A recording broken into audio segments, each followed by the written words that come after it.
கங்கை ஒன்று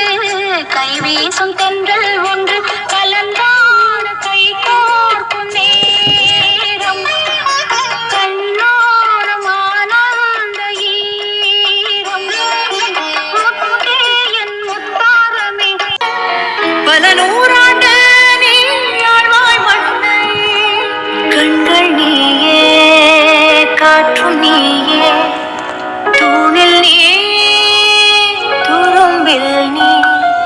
வண்ணம் நீ அங்க ஏங்கினே அடுத்த கணமே குழந்தையாக என்றும் இருக்க வேண்டி